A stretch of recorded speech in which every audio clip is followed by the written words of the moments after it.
Hello everyone and welcome to another episode of ES Repair. I'm your host, WizKid. Today we will be working on a GE dryer. It's a hot point, but it's made by GE.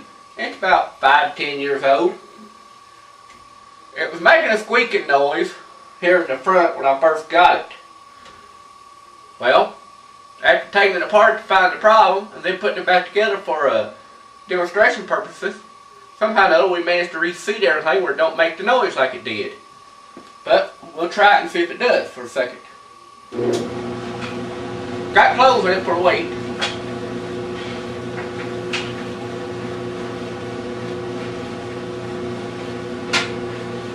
That clanging is the clothes.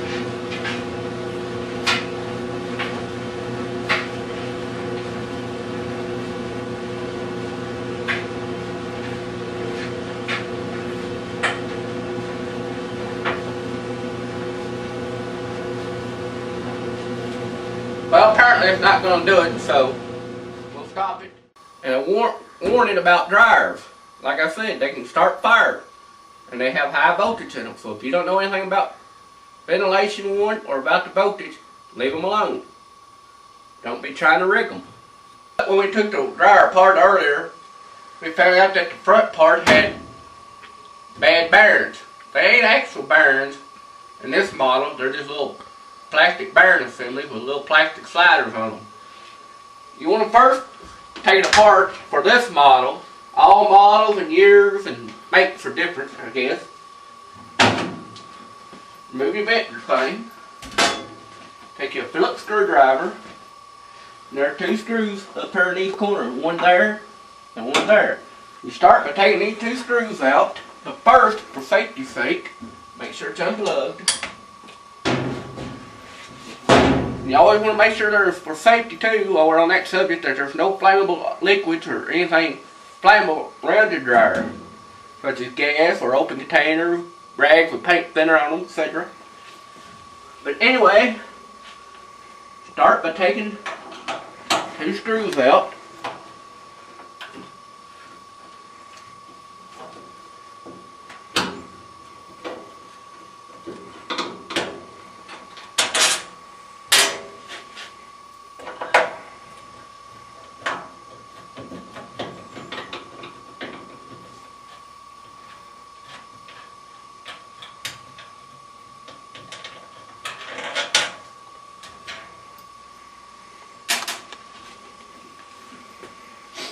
Now that we have the 2 screws out, all you're going to do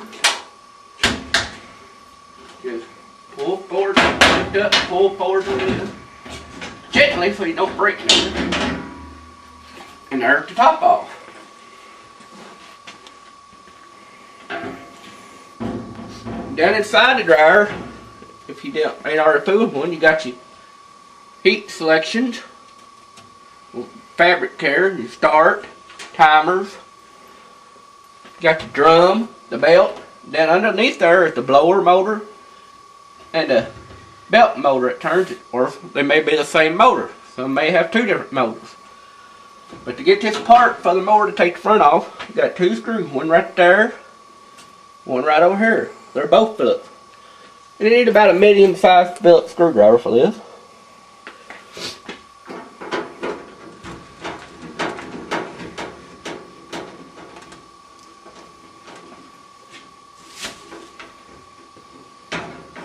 Be careful not to drop the screws.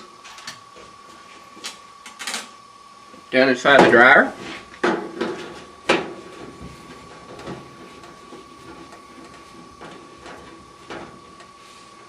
But the reason I'm taking it apart, since even though it's not making any noise, is because when we had it apart earlier, we discovered that the bearing assemblies was bad, as I said. Now with them 2 screws out, you just pull it out, watch your drum. Got 2 wires down here for your door switch. Be sure to mark or remember where the 2 wires go. And what color wire goes where. And how they're ran.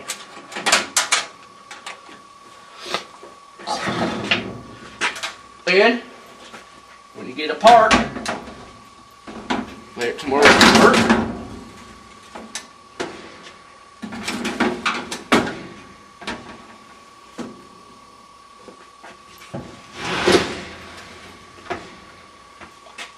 This right here. Yeah, there's a bad one right there. Is the bearing assembly. It's all plastic. I know it ain't what you would consider a bearing, but these are the bearing sliders. And this part here is called the bearing assembly, the top one. It's where the top of the drum, edge of the drum here rotates on. And when you take something apart, dryer or whatever, be sure to remember how it came apart and where everything was located and ran. To take this off, you just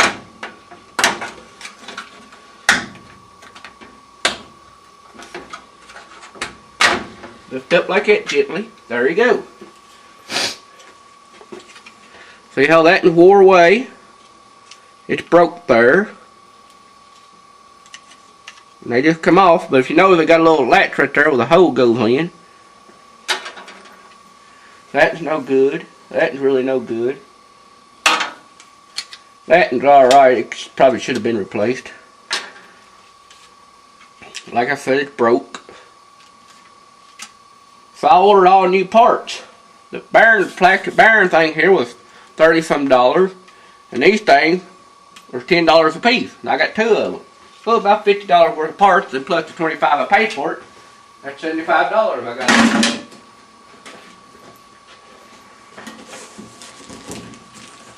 Here's our new parts. 2 sliders. $10 a piece.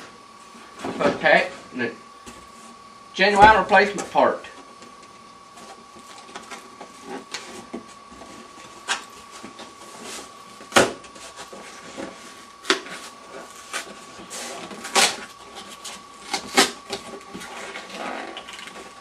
Come on, get some muscles into it.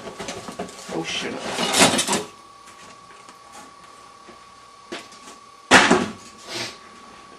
And here's what your new one looks like. Make sure that it looks exactly like your new one, or old one. Then you just take your pieces. Remember the hole and the little knob there, slide them down in there. Till they latch. And the other end just folds in. Make sure it latches good. Most of your weight's going to be on top when the clothes on it mashed down the drum, so I'm going to put these on the side. Just stick it in, catch the hole, fold that in, and voila!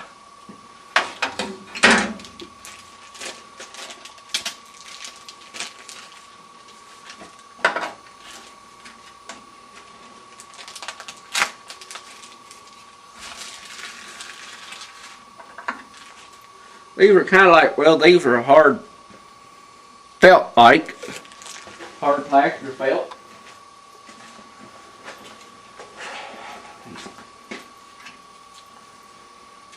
Now I'm going to put them here on top.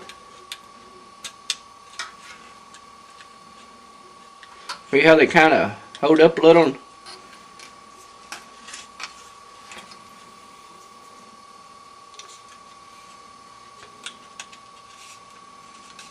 Okay, there we go.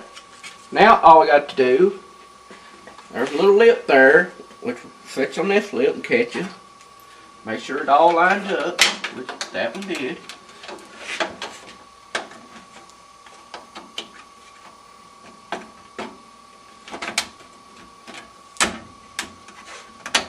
Be very careful when pushing it back, because you definitely don't want to break nothing.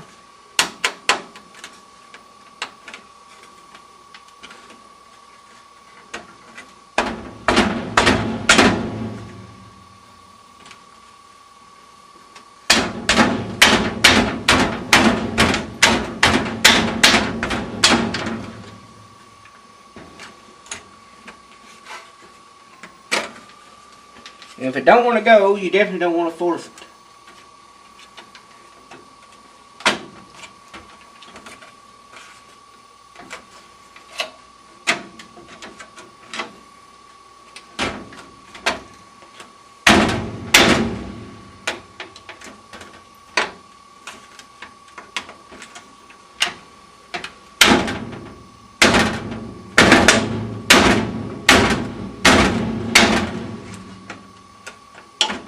switch on there.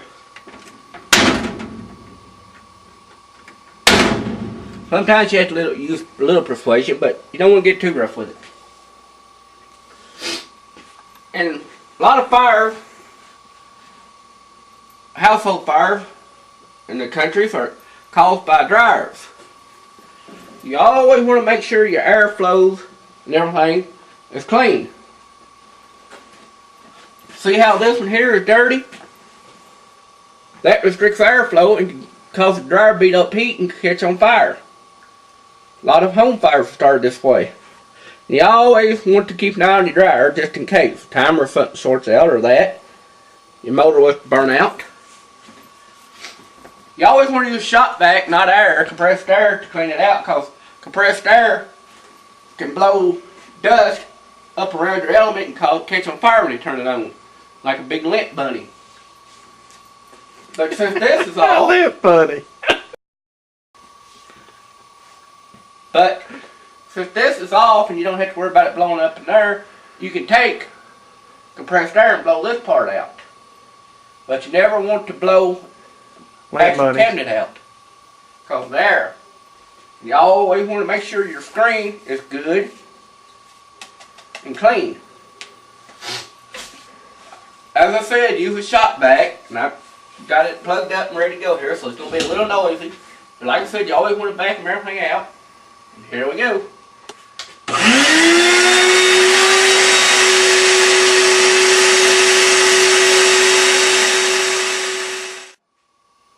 And as I said a while ago, be sure to try to vacuum all your cabinet out for lint, which is what I'm going to do now. Then you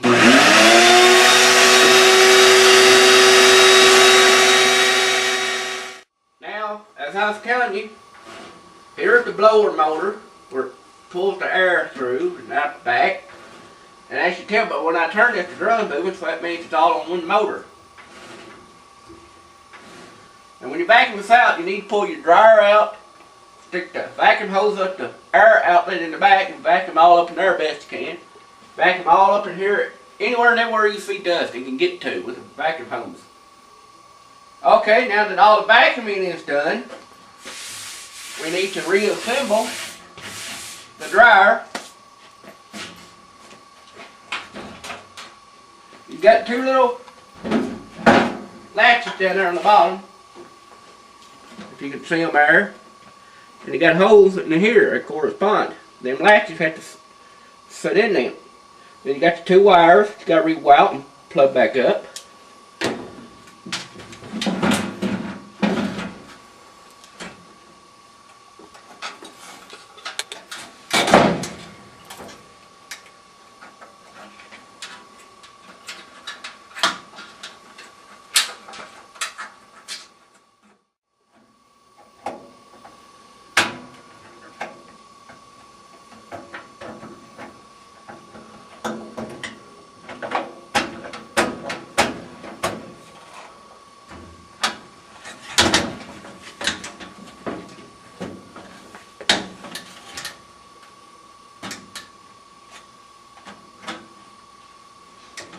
Camera rolling.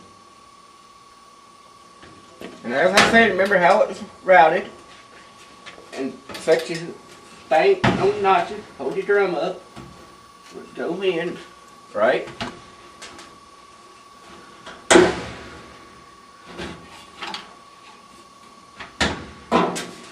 Make sure it don't catch on your latches. No, I just want to make sure that those...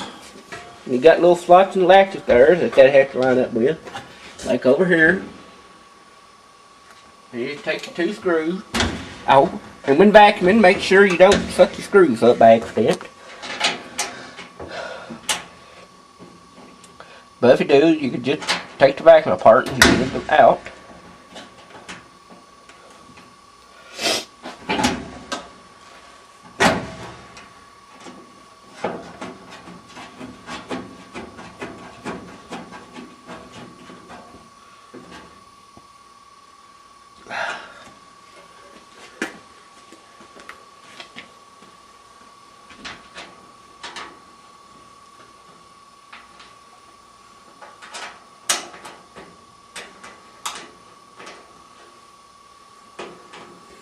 Put the screw back the way they come out.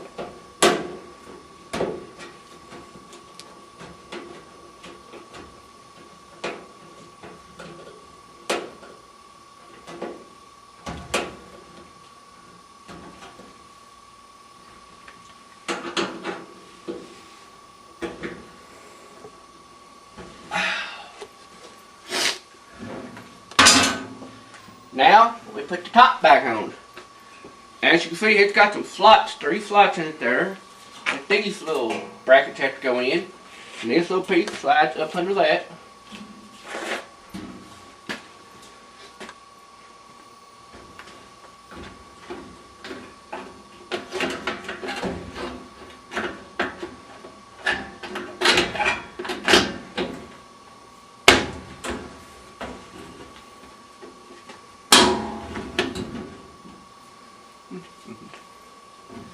And it's also got latches under here that have to line up these little slots right here.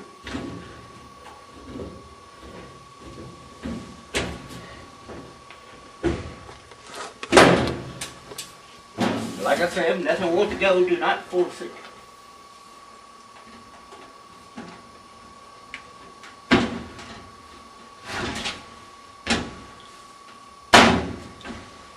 Make sure it's back right. Down. And that's right. And lined up. Now all you gotta do, open the door back up, put your dryer screen in, and also make sure, like I said, that hit is clean for proper ventilation and airflow. Then you just take these 2 screws, put them back in the hole, and tighten them up.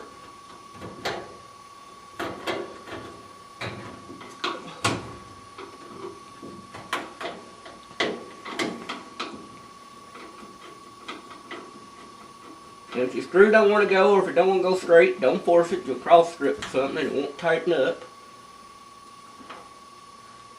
Make sure they're good and tight.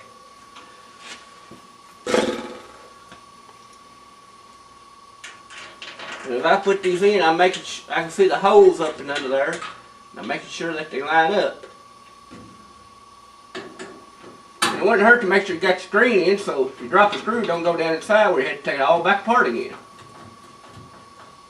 And as you tighten the screws up, it'll pull the top down. Just like when you tighten them 2 screws in there, it'll pull the front together.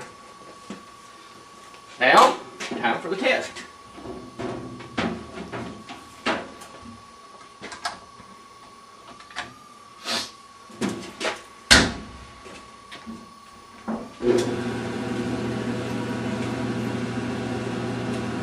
And when you get done, open your door, make sure your latch works to stop your dryer. Run a little while, make sure it's going to work.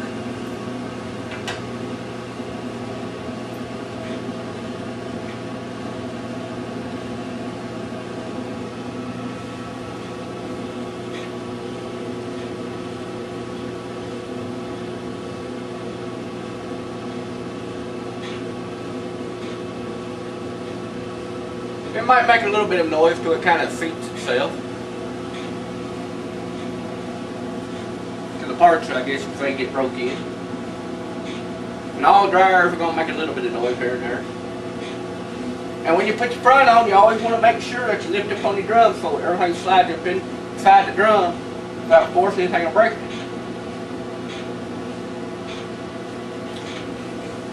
Make sure there's good airflow back here.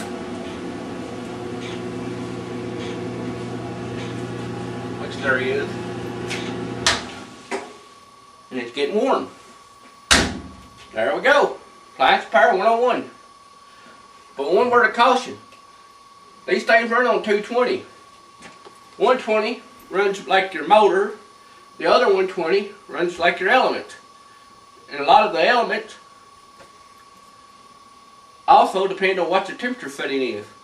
Well, actually they all run everything. But your motor is kind of like 120. But it got one dryer we had, put an element in, it had like 2 coils in it, 2 elements. For low, one coil come on. For high, they both come on. Thank you for watching.